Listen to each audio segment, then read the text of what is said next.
Glória a Deus. Atos dos Apóstolos, capítulo de número 9, versículo de número 10 até o versículo de número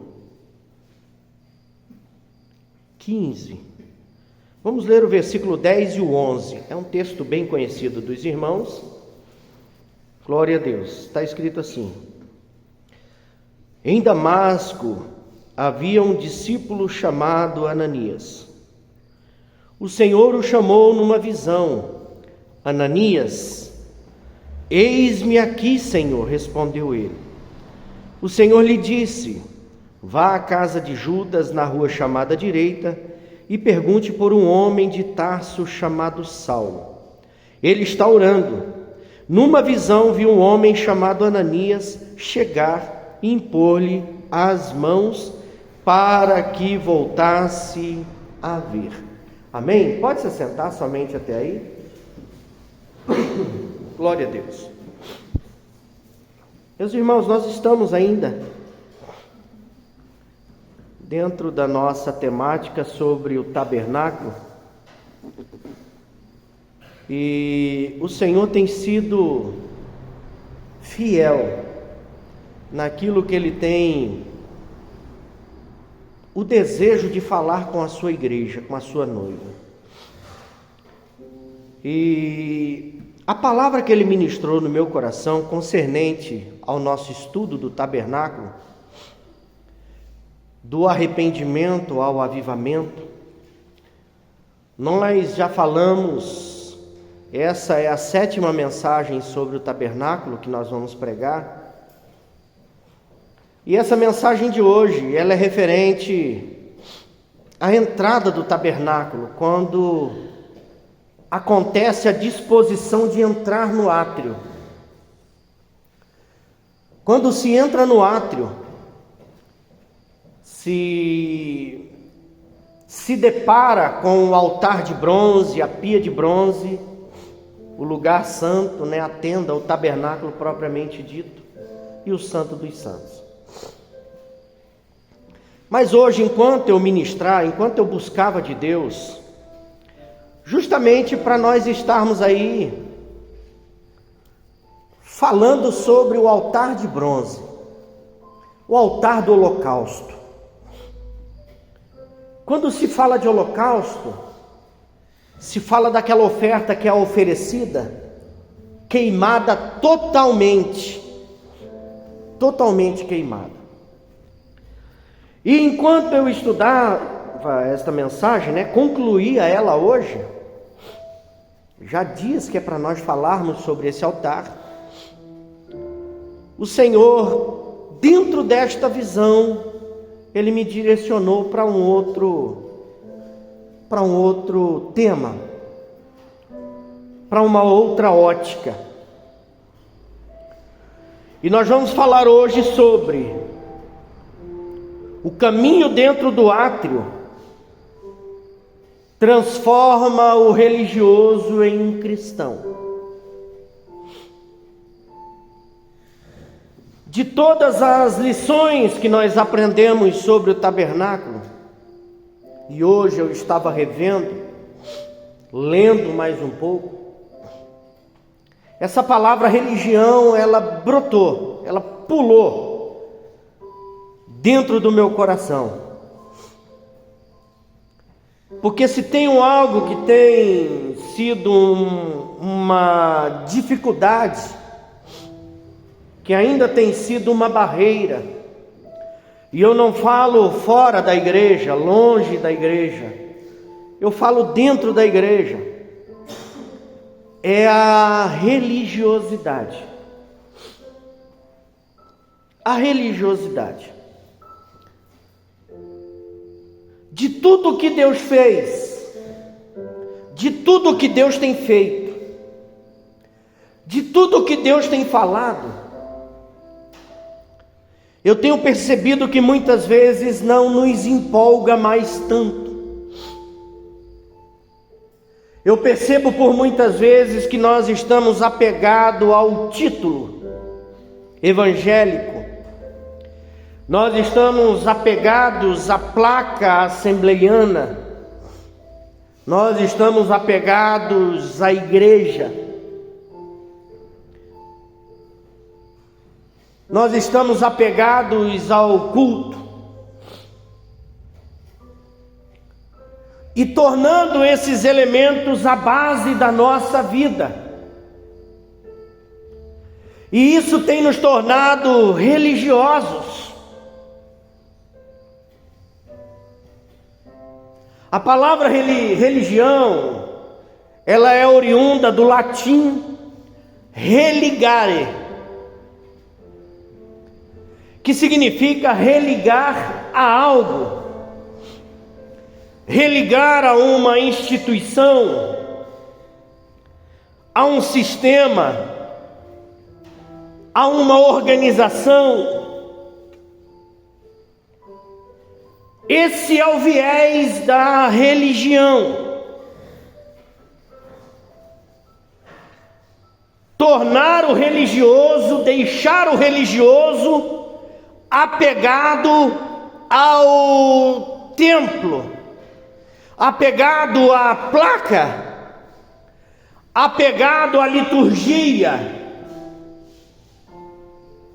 apegado ao costume.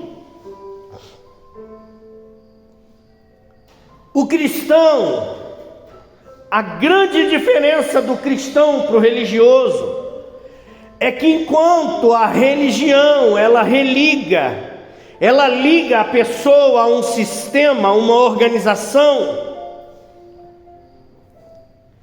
o cristão ele liga a pessoa a Cristo, ele leva a pessoa a Cristo. Ele apresenta a pessoa a Cristo. Dificilmente você vai se deparar com um cristão genuíno que ele diz para alguém assim: vai lá na minha igreja, que na minha igreja você vai ser curado. Vai lá na minha igreja, que na minha igreja tem palavra. Vai lá na minha igreja, porque a minha igreja faz isso, a minha igreja faz aquilo. Se ele falar isso, ele é um religioso, ele não é um cristão. Porque o cristão verdadeiro, ele diz assim: vai lá no culto à noite, porque Cristo tem uma palavra para você. Fica firme, porque Cristo vai te dar a vitória. Não é a igreja, é Cristo. Nós não estamos aqui por causa da igreja, nós não estamos aqui porque a igreja nos comprou, nós não estamos aqui porque a igreja, porque não, irmão, nós servimos a Deus com toda a obediência, todo carinho e respeito, servimos ao bom Deus na Assembleia de Deus Missão, Ministério de Alterosa, escolhemos servir a Deus aqui. Mas quem nos chamou foi Cristo, quem nos ganhou foi Cristo, quem nos tirou das garras do diabo foi Cristo, não foi a igreja. Então nós estamos aqui por causa de Cristo. A diferença da religião para o cristianismo é justamente essa. A religião apresenta a igreja. A religião apresenta o espaço. A religião apresenta o Salvador. Vai lá na minha igreja que você vai ser salvo. É só na minha igreja que se salva. É só na minha igreja que existe cura. É só na minha igreja que existe libertação. É só na minha igreja que Jesus fala. É só na minha igreja que Jesus faz. Religiosidade. Cristo. Nós somos cristãos. Nós somos discípulos de Cristo. Nós somos pequenos Cristo. A referência de vida para a nossa vida é o Senhor Jesus Cristo. O manual, a regra de fé e vida para a nossa vida é a palavra de Jesus Cristo. Entendemos que de Gênesis a Apocalipse, os 66 livros da Bíblia são palavras de Jesus para nós, porque a Bíblia diz que Ele era, é e sempre será. Ele é desde o início, na formação de tudo. A Bíblia diz que tudo foi feito por Ele e para Ele são todas as coisas.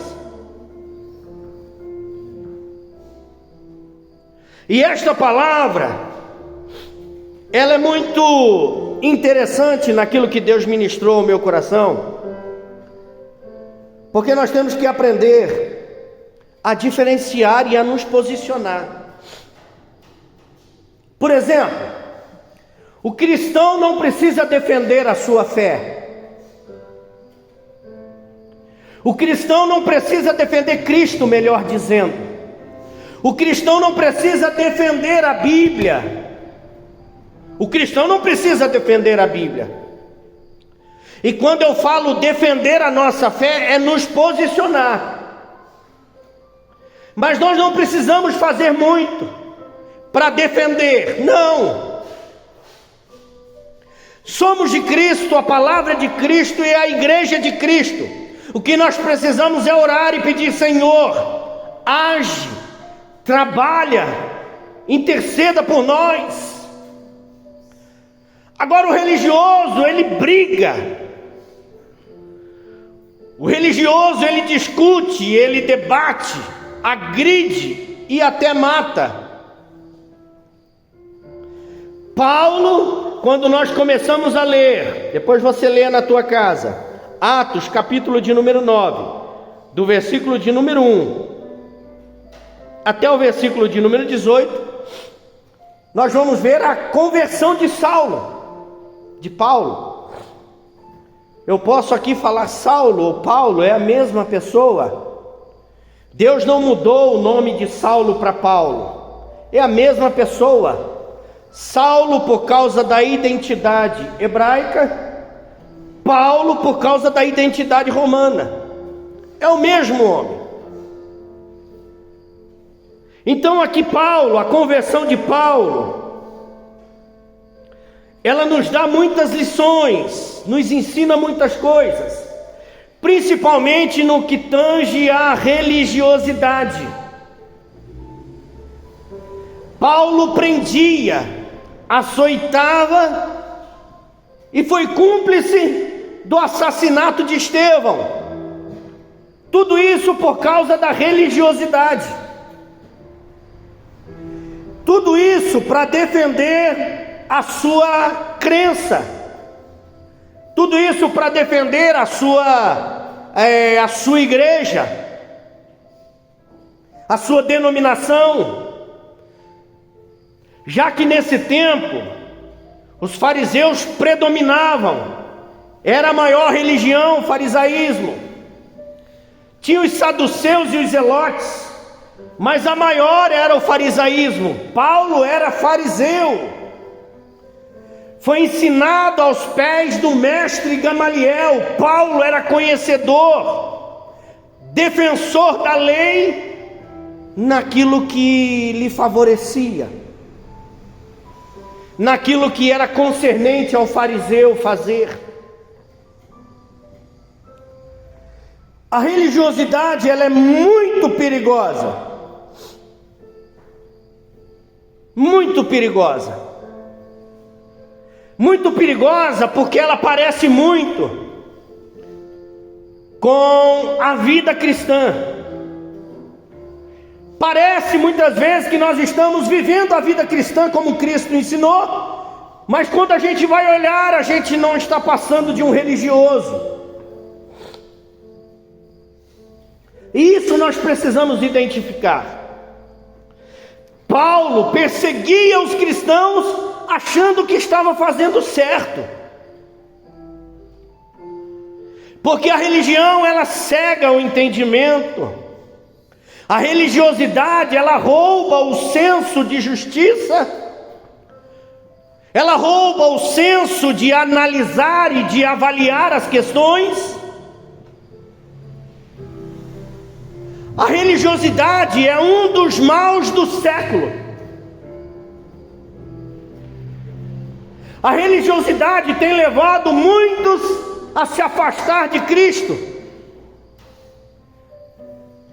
A religiosidade tem colocado Cristo na boca, mas tirado Cristo do coração. A religiosidade, ela me traz na igreja, mas ela rouba a oportunidade de ser ministrado. Eu estou na igreja, mas não estou recebendo a palavra ministrada.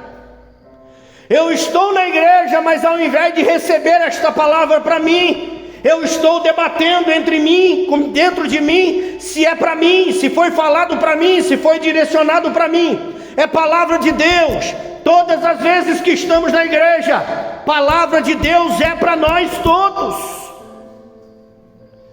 Pastor, mas quando fala de pecado e eu não estou em pecado, não tem problema, é para você também, é para mim também.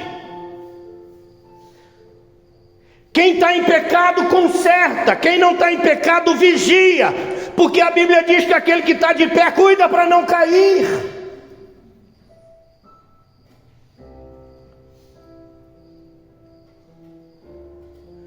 E agora nós estamos prestes a dar um passo determinante na direção da presença de Deus. E esse passo determinante a ser dado, não pode ser dado movido, impulsionado pela religiosidade. Eu não posso servir a Jesus pelo que eu ouvi de alguém. Porque se eu for servir a Jesus por aquilo que eu ouvi de alguém, em algum momento eu vou perder as forças para continuar.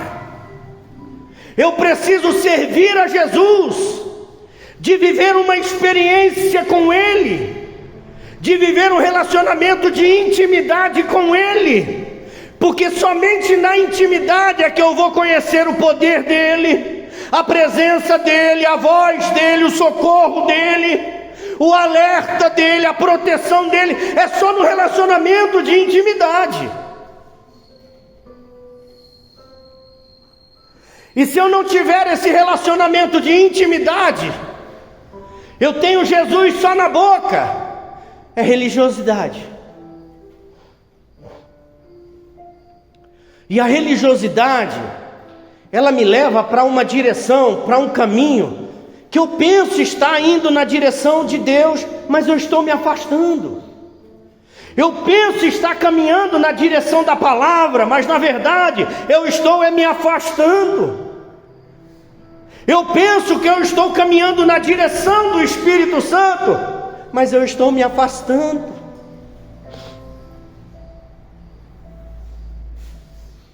Agora, como cristão, nós temos que estar sempre firmes com Ele, pedindo ao Senhor Deus: me preserva no caminho, para que nesse caminho eu me aproxime de Ti, para que nesse caminho eu me aproxime da Tua palavra, para que nesse caminho eu me aproxime da presença do Teu Espírito Santo. O Espírito Santo de Deus está aqui nesta noite, neste lugar. E se nós dermos o devido crédito à presença dEle, nós vamos sentir a presença dEle.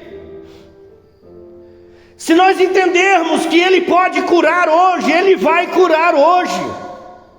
Se nós entendermos que Ele tem um milagre para a nossa vida, Ele vai operar o milagre na nossa vida hoje. Mas para isso eu não posso ter um envolvimento de religiosidade com Ele. Eu tenho que avançar para a intimidade. E Paulo nos ensina muito. Quando nós olhamos o verso de número 1 e o versículo de número 2 do capítulo de número 9, olha como começa o versículo 1. Enquanto isso, Saulo ainda respirava ameaças, de morte contra os discípulos do Senhor. Dirigindo-se ao sumo sacerdote, pediu carta para as sinagogas de Damasco, de maneira que se encontrasse homem ou mulher, ele podia prender, ele podia levar preso para Jerusalém.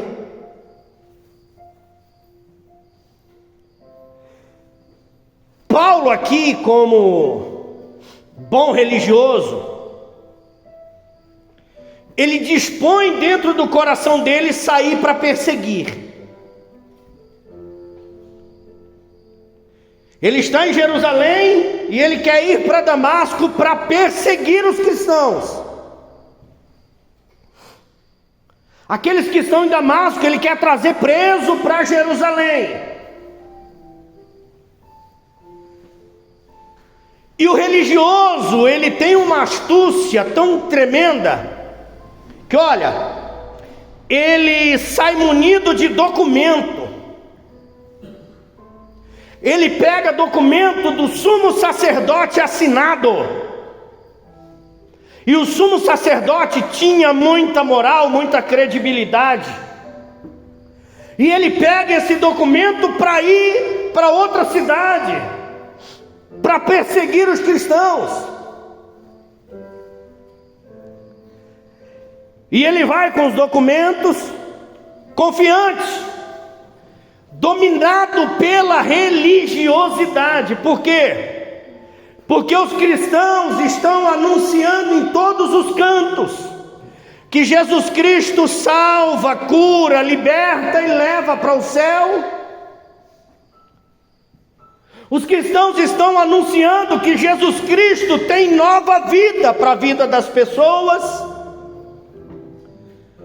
Os cristãos estão anunciando que Jesus Cristo ressuscitou ao terceiro dia, que Jesus Cristo é sim o Filho de Deus, que Jesus Cristo é sim o Príncipe da Paz, o Pai da eternidade, o Deus forte, conselheiro, maravilhoso. E porque os cristãos estão anunciando Jesus Cristo, Paulo está indo perseguir. Porque o religioso não gosta de quem tem intimidade, porque a gente só fala de Cristo porque a gente conheceu Cristo. Quando eu falo aqui, irmão, a sensação da presença do Espírito Santo é tão gostosa, logo você já concorda com a cabeça, sabe por quê? Porque você já sentiu a presença do Espírito Santo. Quando eu falo assim, Deus tem uma palavra de vida para a tua vida, você concorda, porque você já tomou posse de uma palavra dessas. Aleluia. Então o religioso não quer ver você perto, não quer ver você servindo, não quer ver você fazendo, não quer ver você adorando. Ele dá um jeito de juntar cartas, de juntar documentos para tentar parar você, palavras, para tentar desestruturar e desestabilizar a tua fé. Paulo sai munido de documento, cheio de convicções, motivado pela religiosidade. Nós não podemos ter um relacionamento com Cristo de religiosidade só na boca. Nós não podemos ter um relacionamento com Cristo de religiosidade apegado às coisas. Não! O nosso relacionamento com Cristo tem que ser íntimo e profundo. O nosso relacionamento com Cristo tem que ser verdadeiro e genuíno. Buscar dele graça, misericórdia, favor, perdão, porque tudo isso ele tem para nos dar. Aleluia. E ele sai.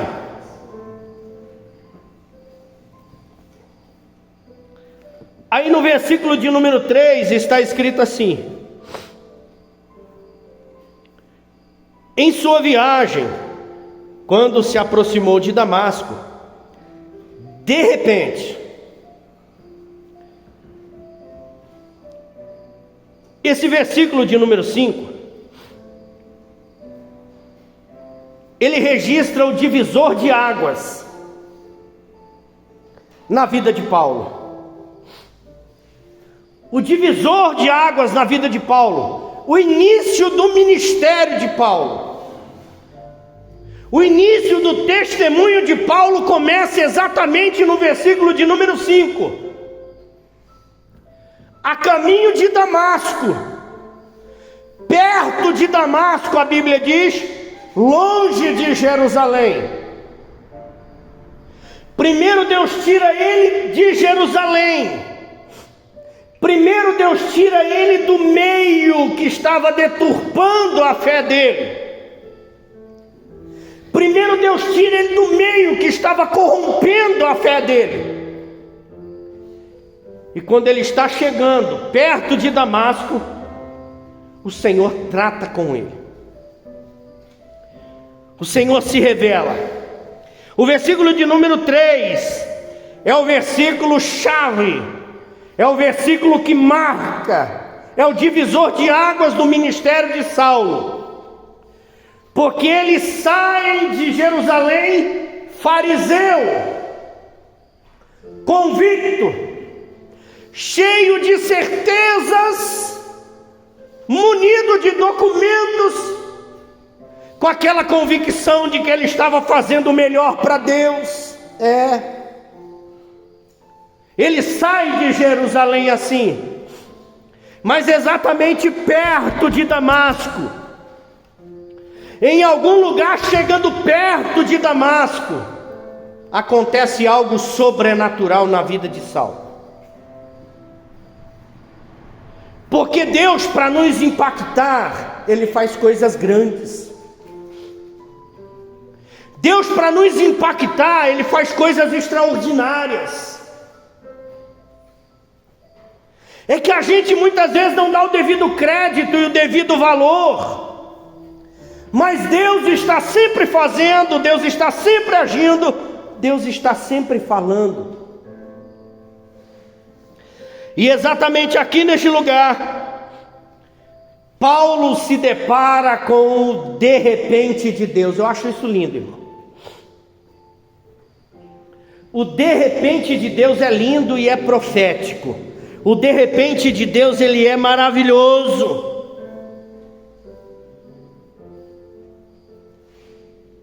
O de repente de Deus é extraordinário para a nossa vida. De repente, uma luz vinda do céu. Olha que coisa linda. Paulo está andando, chegando em Damasco para cumprir a sentença, o desejo do seu coração, perseguir os cristãos. Na mente de Paulo, no coração de Paulo, ele está certo. Mas o de repente de Deus chega para mudar a história desse homem. Uma luz vinda do céu. Olha que coisa linda, irmão. Essa luz não veio da sinagoga. Essa luz não veio de Jerusalém. Essa luz não veio do sumo sacerdote. Essa luz veio do céu. Aleluia. Aleluia. Ei, fica tranquilo. O mover de Deus na tua vida não vai vir aqui do terreno, não, daquilo que é natural, não. Você ainda está olhando para o lugar errado. A luz que vai vir para mudar a tua história, ela vem do céu. Aleluia. Oh, glória a Deus. Ele caiu, a luz veio do céu, ele caiu, não teve forças para se manter em pé. Sabe por quê? Porque Paulo estava firmado nas suas convicções. Enquanto tiver sua convicção reinando na tua vida, no teu coração, enquanto a tua natureza dominar o teu coração e a tua mente, enquanto o teu jeito de ser mandar em você, irmão, não vai acontecer a transformação. Paulo sai de Jerusalém cheio de si, com convicções. Perto de Jerusalém, uma luz vinda do céu. Paulo estava firmado nas suas convicções e conceitos. A Bíblia diz que ele cai, porque não tem quem se encontra com Cristo, que permanece na mesma posição de antes. Não tem quem se encontra com ele, que permanece da mesma altura, que permanece com as mesmas convicções, que permanece com a mesma natureza, com o mesmo jeito. Não tem, irmão, cai por terra. Aleluia. Paulo cai por terra. Cai. Depois que ele cai, ele ouve. Olha que lindo. Saulo, Saulo, por que me persegues? A voz diz para ele, ele ouve. Perceba que enquanto ele está em Jerusalém, ele ouviu Estevão pregar, mas para ele é a voz de Estevão, não é a voz de Deus. Deus tira ele de Jerusalém e leva para Damasco. Deus permite ele ir. Chegando em Damasco, na estrada, no caminho, ele fala com ele: Saulo, Saulo, chama pelo nome. Enquanto ele estivesse dentro de Jerusalém, no conforto de Jerusalém, Deus não falaria com ele, Jesus não falaria com ele. Agora no caminho, no chão, ele ouve Jesus falar com ele. Aleluia. Precisamos descer, irmão. Precisamos pôr o joelho no chão, boca no pó. Quem sabe assim nós vamos ouvir ele chamar o nosso nome. Precisamos descer mais. A nossa convicção, nosso jeito, natureza não pode nos dominar. Paulo precisava ser tratado, ser dominado, e para isso ele teve que cair. Aleluia. Nós precisamos cair no chão, porque quando a gente estiver no chão, olha, enquanto ele está em cima do cavalo, ou andando, ele não ouve a voz de Deus, de Jesus. Jesus não fala com ele. Agora quando ele cai no chão, Jesus chama ele pelo nome: Saulo, Saulo, por que você me persegue? A gente está querendo ouvir a voz de Jesus de pé. A gente está querendo que Jesus fale com a gente com a nossa convicção, nossa natureza, nosso jeito, aquilo que a gente pensa que é certo. Aí Jesus não fala. Jesus fala, irmão, quando a gente põe boca no pó, quando a gente cai. Saulo, Saulo, por que me persegues? Aleluia. Aí ele responde: quem és tu, Senhor? Ele ouve a voz. Quando ele diz assim: quem és tu, Senhor? Ele sabe que é alguém que ele não consegue dimensionar a grandeza. E ele diz assim: quem és tu, Senhor? Ele não conhece. Ele ouve a voz, mas não conhece Jesus.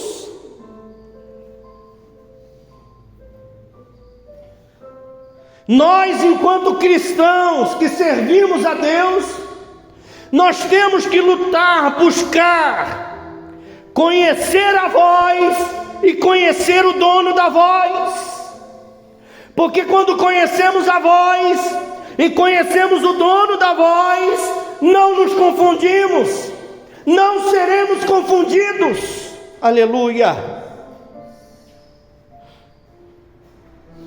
E Cristo se revela de uma forma sobrenatural, justamente para quebrar o jugo da religiosidade que governava o coração e a mente de Paulo.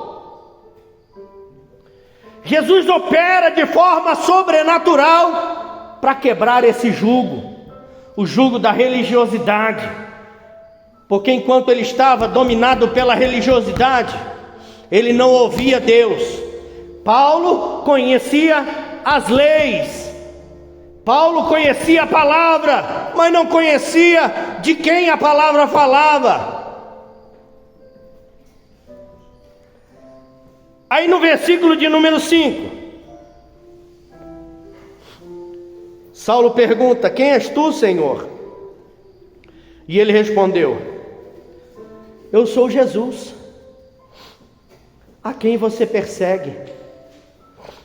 Eu sou Jesus, a quem você persegue. Quando ele diz assim, ó, eu sou Jesus, é a revelação que transforma um religioso num missionário. Eu sou Jesus, a quem você persegue. E essa revelação transforma o religioso no missionário, no instrumento escolhido. Porque a partir desse diálogo, Paulo com Jesus, a vida de Paulo muda. Não tem aquele que tem um momento de diálogo com Jesus que não tem a sua vida mudada. Não tem aquele que desenvolve uma intimidade com Jesus que não tem a sua vida mudada. Aleluia. Aí nós estamos falando do arrependimento ao avivamento. E essa é uma caminhada que um religioso não consegue cumprir. Ele não suporta, ele não resiste. Porque o religioso não tem disposição para renunciar.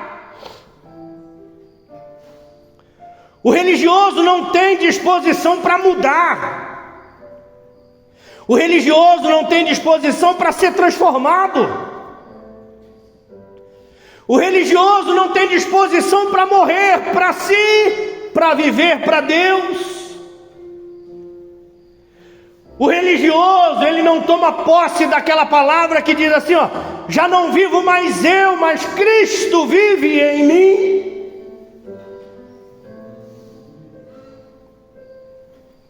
Nós somos cristãos, irmãos. E sobre a nossa vida existe uma promessa linda.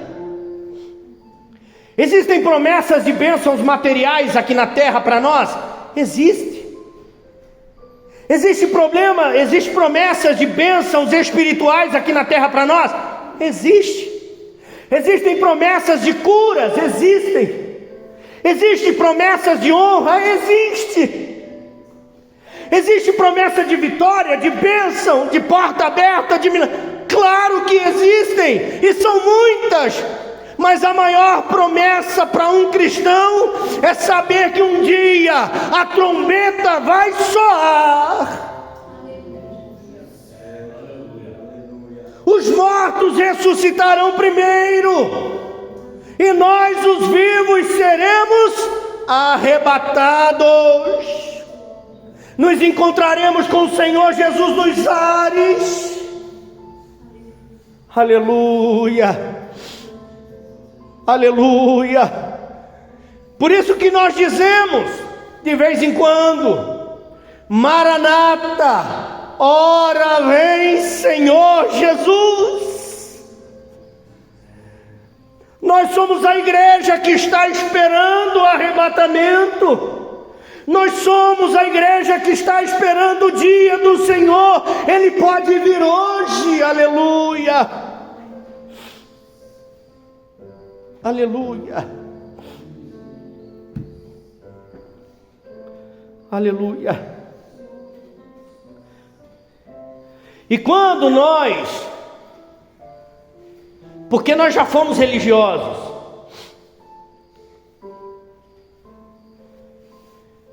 eu não lembro muito bem, porque eu nunca fui envolvido com igreja nenhuma antes da minha conversão,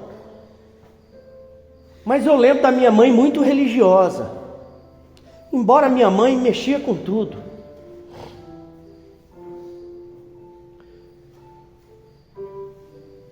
Eu não me lembro quem falou para mim aqui, não sei se o irmão Carlos ou a irmã Glória, que andava com a santinha na rua. Era a senhora? Religiosidade, não é? E quando a santinha chegava, chorava, alegria, não é? Ué, a gente era assim. Era assim. Nós éramos tomados e dominados por essa religiosidade. Apegado àquilo, à coisa.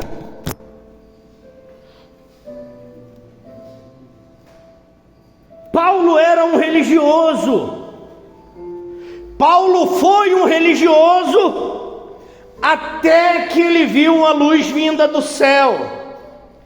Paulo era religioso até que ele caiu.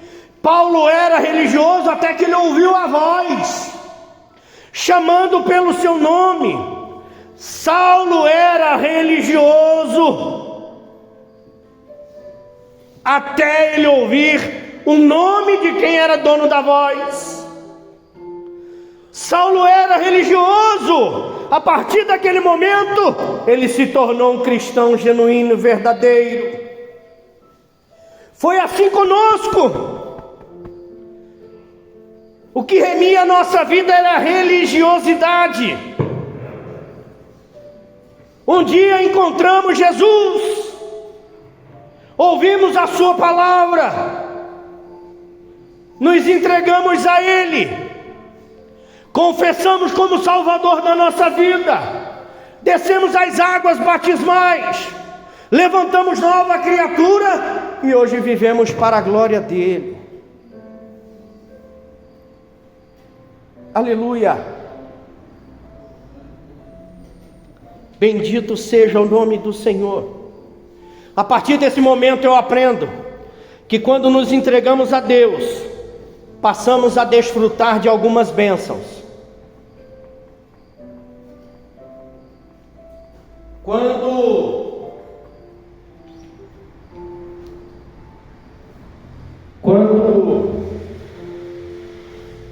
nos entregamos a Deus, passamos a desfrutar de algumas bênçãos, porque a gente tem que se entregar. O se entregar a Cristo é o que diferencia o cristão do religioso, é o que fez a diferença na vida de Paulo. Paulo antes, ele era conhecido em Jerusalém como perseguidor dos crentes. Paulo hoje, ele é conhecido em toda a terra como o maior missionário que já existiu, que já pisou nessa terra. Paulo foi aquele missionário que rompeu as barreiras para levar o evangelho longe. Sofreu naufrágios, perseguições, apanhou até ficar desmaiado, quase morto, sofreu prisões, foi picado por uma cobra na ilha de Malta e não morreu. Aleluia, e tantas outras coisas. Aí quando eu olho para a transformação na vida de Paulo, eu aprendo da entrega, né? Quando nós nos entregamos ao Senhor Jesus, nós passamos a desfrutar de algumas bênçãos. Primeira bênção está no versículo de número 6. Levante-se Entre na cidade e alguém lhe dirá o que você deve fazer. Primeira bênção é a bênção do direcionamento.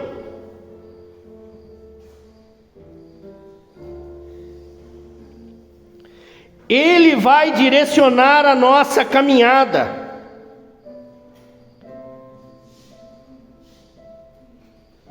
Ele é dono do tempo, dono da circunstância.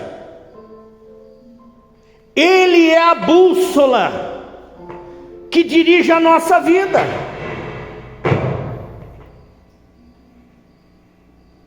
Aleluia.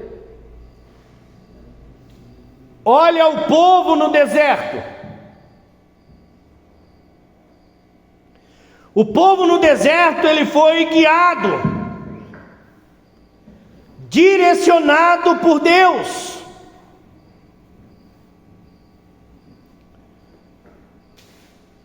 Quando o povo sai do Egito, atravessa o Mar Vermelho, não tem aquelas plaquinhas apontando, não tem plaquinha de curva para a direita, curva para a esquerda, subida, descida. Não tem a plaquinha mão dupla, não tem essa plaquinha.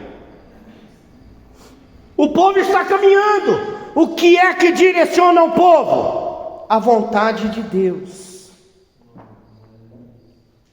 O que é que conduz o povo e faz o povo chegar no destino? A vontade de Deus.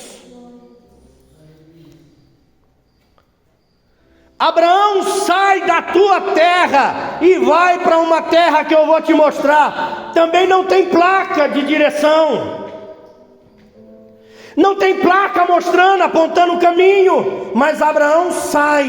O que é que guia Abraão? Quem é que guia? O que direciona? Porque Abraão chega no lugar que tem que chegar. A vontade de Deus.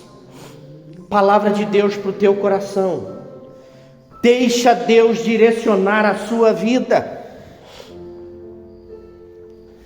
Deixa Deus ser o direcionamento para a sua vida. Para de agir com tua vontade, com a tua força. Para de fazer conforme a tua cabeça, conforme a tua vontade. Deixa Deus direcionar a sua vida. Dependa da direção de Deus. Dependa da direção de Deus para tomar decisão. Dependa da direção de Deus para escolher. Dependa da direção de Deus para ir, para ficar ou para andar. Dependa da direção de Deus. A gente erra quando antecipa. Mas a gente erra também quando não vai. Ele manda ir, a gente não vai. Dependa da direção de Deus. Segunda bênção, versículo de número 8. Saulo levantou-se do chão e, abrindo os olhos, não conseguia ver nada. E os homens o levaram pela mão até Damasco.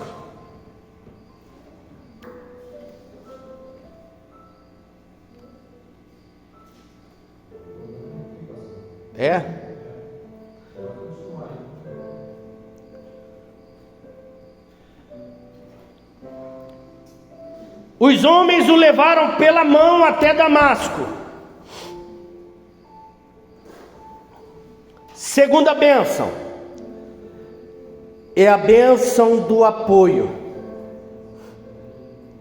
Primeira bênção, bênção do direcionamento. Segunda bênção, bênção do apoio. O que é essa bênção, pastor? Deus vai levantar pessoas para ajudar você a chegar no seu destino. Olha que coisa linda. Deus vai levantar pessoas para ajudar você a chegar. Palavra profética para a sua vida. você não vai ficar pelo caminho. Deus vai levantar alguém para ajudar você a chegar. Aleluia. E não são pessoas comuns, não. São pessoas que às vezes não vão ter o chamado que você tem, a visão que você tem. São pessoas que às vezes não aparecem como você aparece. Mas você sabe o diferencial dessas pessoas? Essas pessoas sabem da importância que você tem para Jesus. Aleluia. Deus vai levantar pessoas para te ajudar a chegar no destino. Pessoas incomuns. Pessoas que conhecem o teu valor diante de Deus. Pessoas que respeitam o teu chamado. Pessoas que se alegram com a escolha de Deus para a tua vida. Aleluia. Paulo está no chão, cego. Aleluia. Mas aqueles homens pegam na mão dele e levam ele até Damasco. Ele não fica no caminho, porque Deus não tem obra pelo meio do caminho. Ou a obra de Deus acontece em Jerusalém, ou a obra de Deus acontece em Damasco. Em Jerusalém, Paulo não dava razão, não dava voz, não dava ouvidos à voz de Deus. Deus leva ele para Damasco, e em Damasco, Jesus consegue falar com ele. Aleluia. Aleluia, Senhor. São pessoas que compreendem a importância do seu propósito.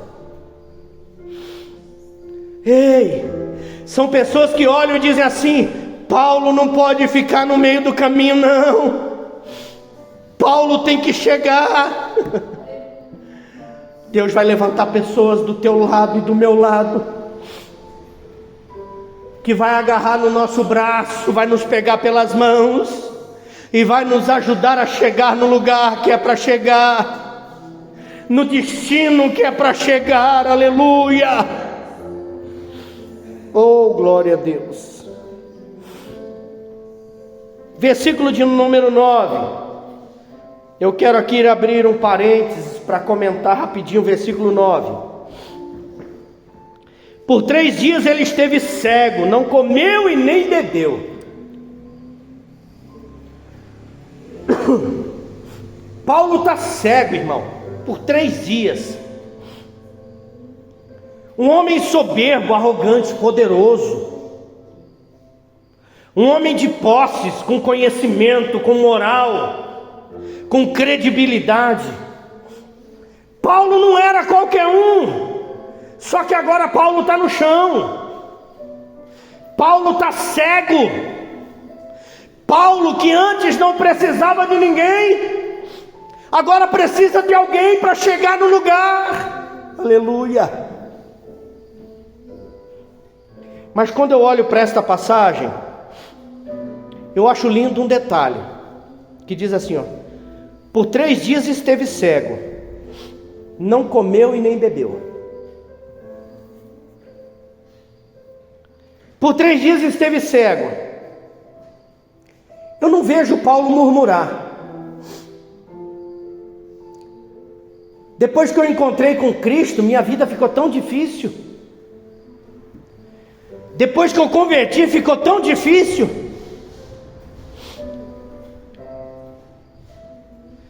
Depois que eu fui para a igreja, ficou tão difícil. Não, Paulo não faz isso, porque Paulo não é religioso. Em vez de reclamar, sabe o que ele faz? Ele vai para o jejum. Ele nem come nem bebe. No versículo 12 diz que ele foi orar, que ele estava orando. Ele vai para o jejum e para a oração, porque ele está sofrendo um choque de realidade. Está acontecendo uma transformação de religioso para cristão. E ao contrário da religião, olha que lindo, ao contrário da religião, o cristianismo ensina que não existe salvação sem sacrifício. Não existe bênção sem entrega. E não existe glória sem cruz. O cristianismo ensina isso. Não tem salvação sem sacrifício. Por isso que não é fácil ser cristão.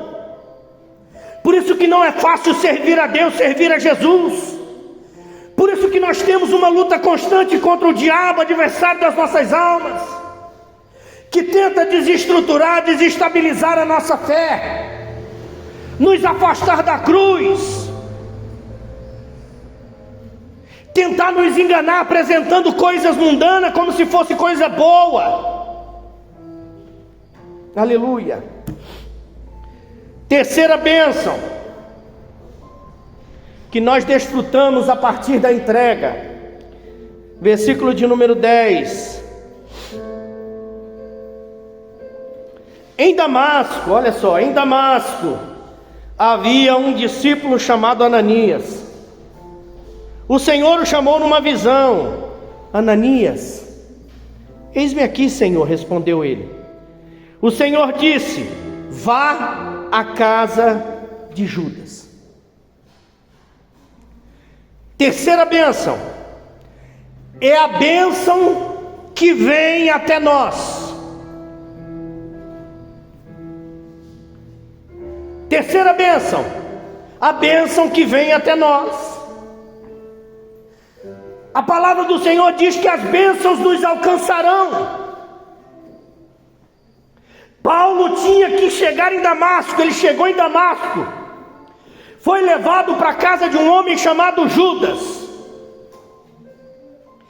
E em Damasco, Deus levanta uma bênção que segue as ordens do dono da bênção. Aleluia.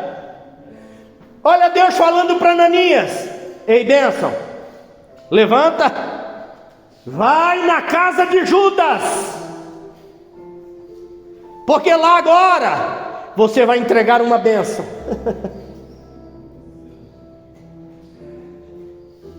A bênção que chega até nós é porque ela ouviu a voz do dono da bênção, o dono que mandou. A Bíblia diz que é a bênção que vai nos alcançar.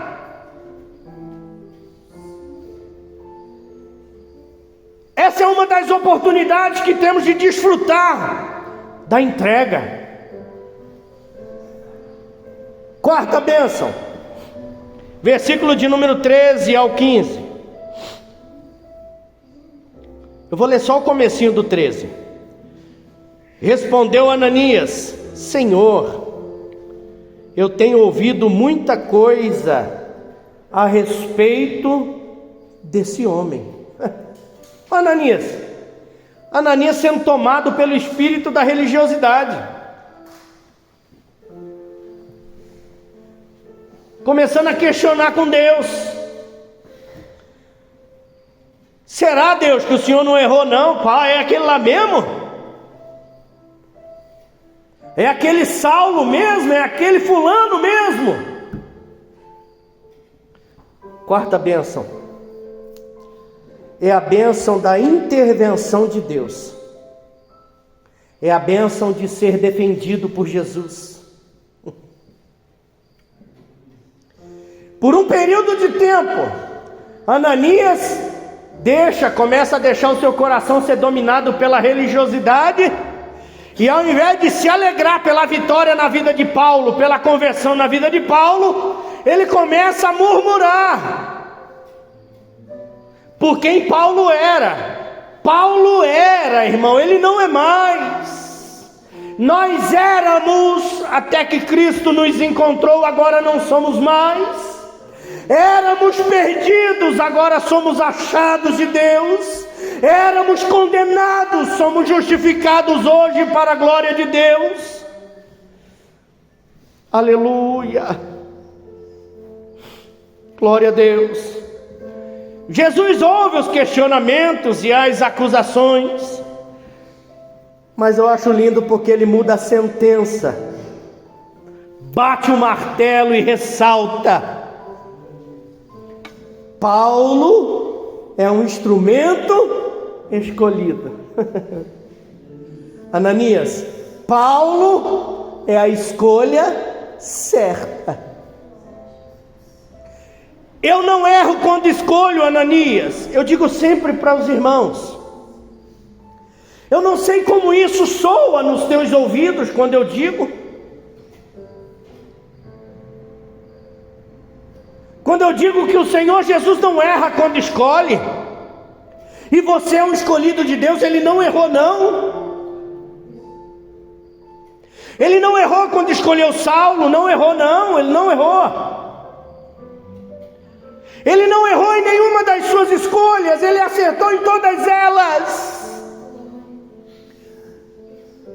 Mas pastor, Abraão falhou quando mentiu, Isaac falhou quando mentiu, Davi falhou quando adulterou.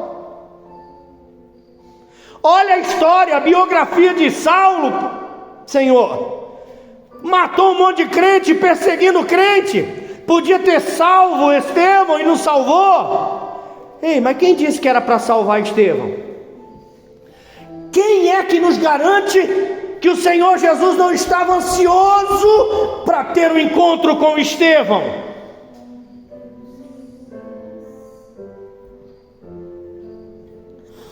Aleluia.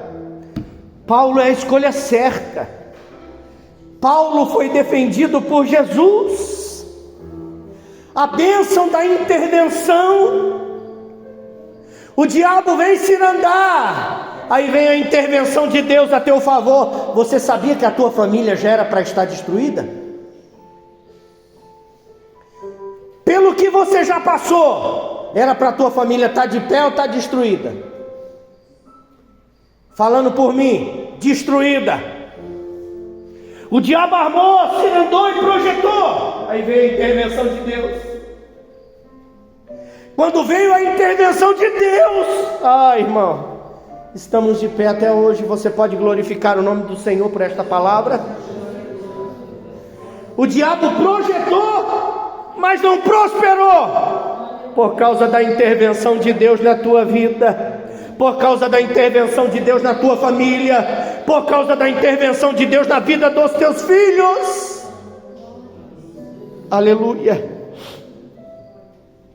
E a quinta bênção,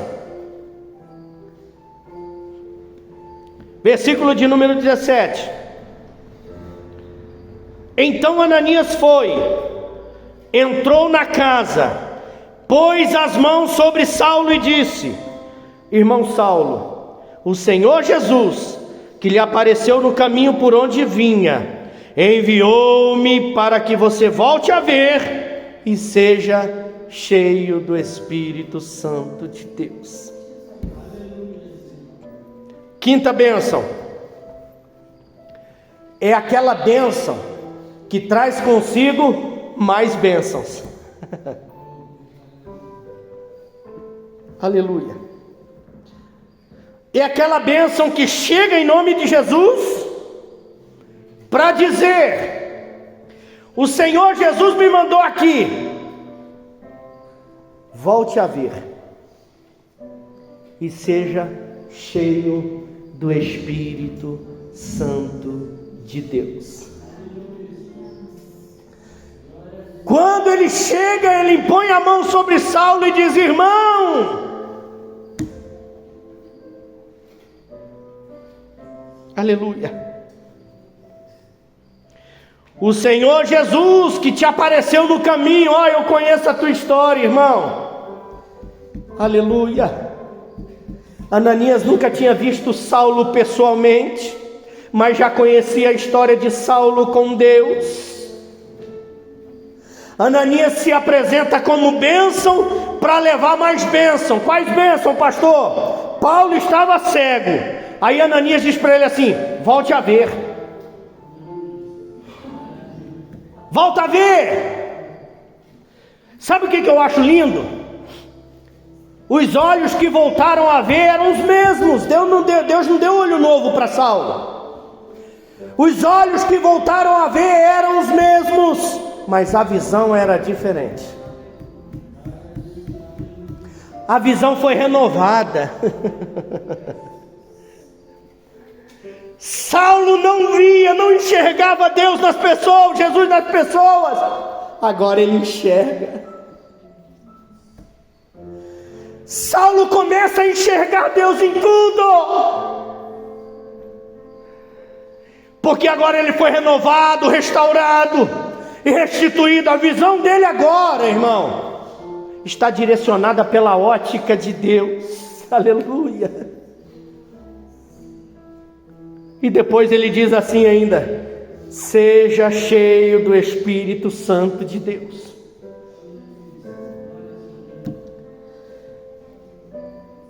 Ele não recebe de Jesus cartas, pois o propósito mudou, né? Ele recebeu carta do sumo sacerdote. Jesus não dá carta para Saulo. O propósito mudou, o trabalho mudou. Ele recebe agora, não carta, agora ele recebe um revestimento. Agora ele recebe uma armadura que capacita, inspira e dá força para ele executar o seu ministério. Aleluia.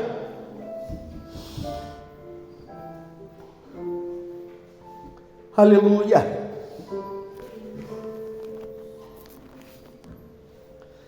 Quinta bênção de quem se entrega: bênçãos que traz mais bênção consigo. Deus vai levantar pessoas assim na minha vida e na tua vida. E Deus vai levantar na minha vida e a tua vida para ser bênção, que leva bênçãos para outras vidas também. Volta a ver e seja cheio do Espírito Santo. Volte a ver, porque até agora você não conseguiu ver Jesus na tua frente. Jesus está na tua frente, você não consegue ver. E depois que os olhos forem abertos e ele começar a ver, seja cheio do Espírito Santo de Deus, em nome de Jesus. Se coloca de pé em nome de Jesus, que eu quero orar por você.